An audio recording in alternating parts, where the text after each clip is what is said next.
Salutations friends, welcome back to my channel. I'm filming out here today because it's such a nice day in beautiful northern central Florida.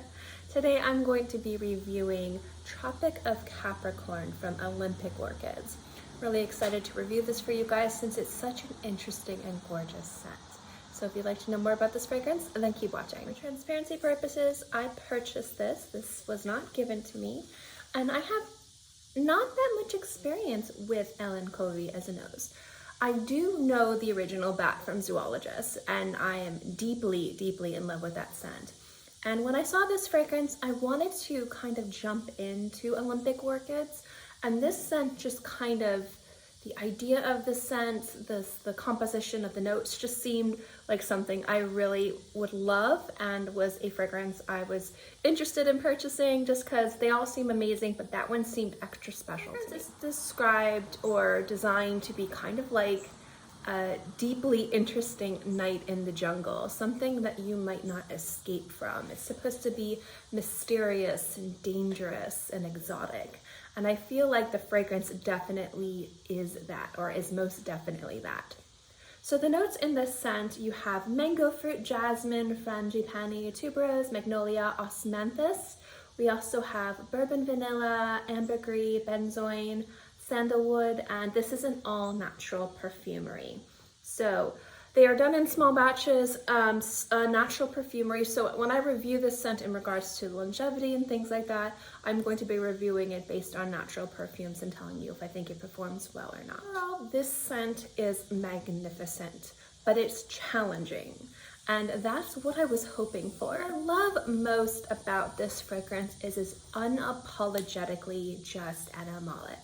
There's something about the notes in here that just screams like wildlife, and not in an overtly barnyard way. It just smells like you're stumbling through like a jungle, and it's damp and it's moist and it's humid and you don't know where you're going, and you can smell the animals, you can smell the fruit, you can smell the flora, and it just takes you there. It's very transportive.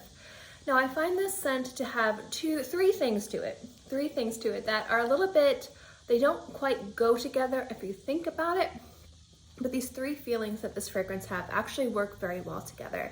And that's the fact that it's salty, that's the fact that it's animalic, and that's the thought that it kind of smells like rotting mangoes. Let's get to that last note real quick. When I mean rotting mangoes, I don't mean like it went bad in the grocery store. Where I used to live down south, we had like 3 mango trees, and mango season, oof, I know what that smells like.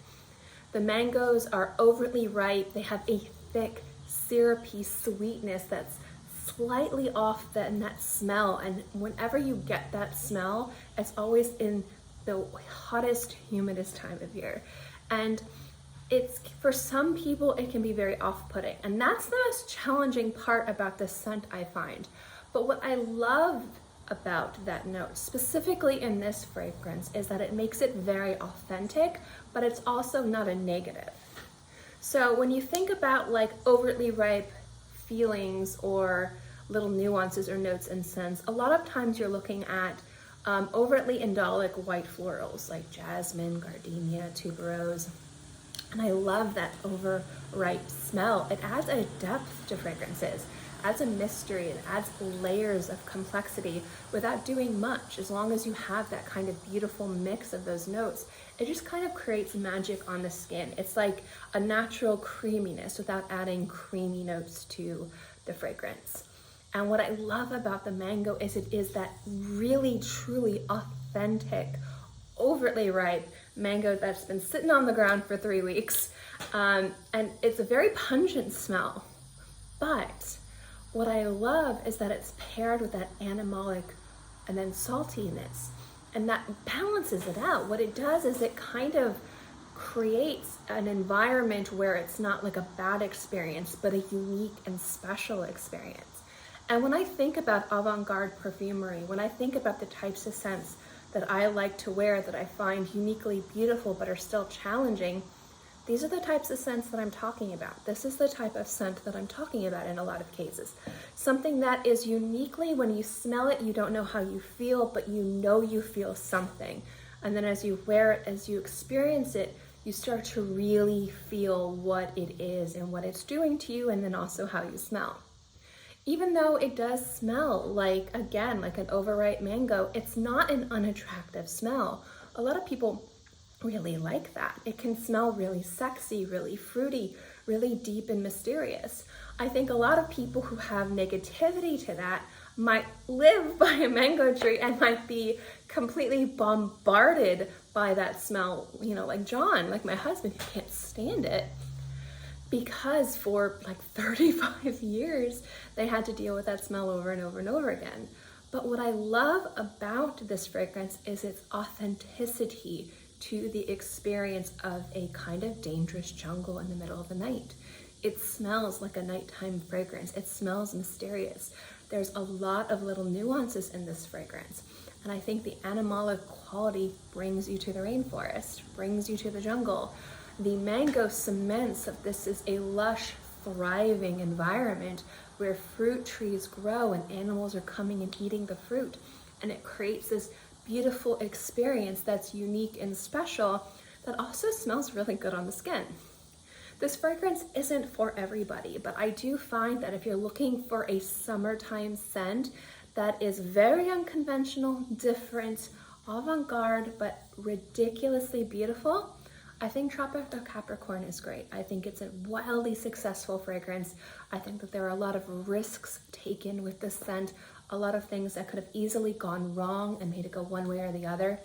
But there's a beautiful artistry and balance to this fragrance with a lot of very risky notes that come together to create something really successful. As natural perfumery goes, this has great longevity. I have about, I get about 4 to 6 hours on my skin.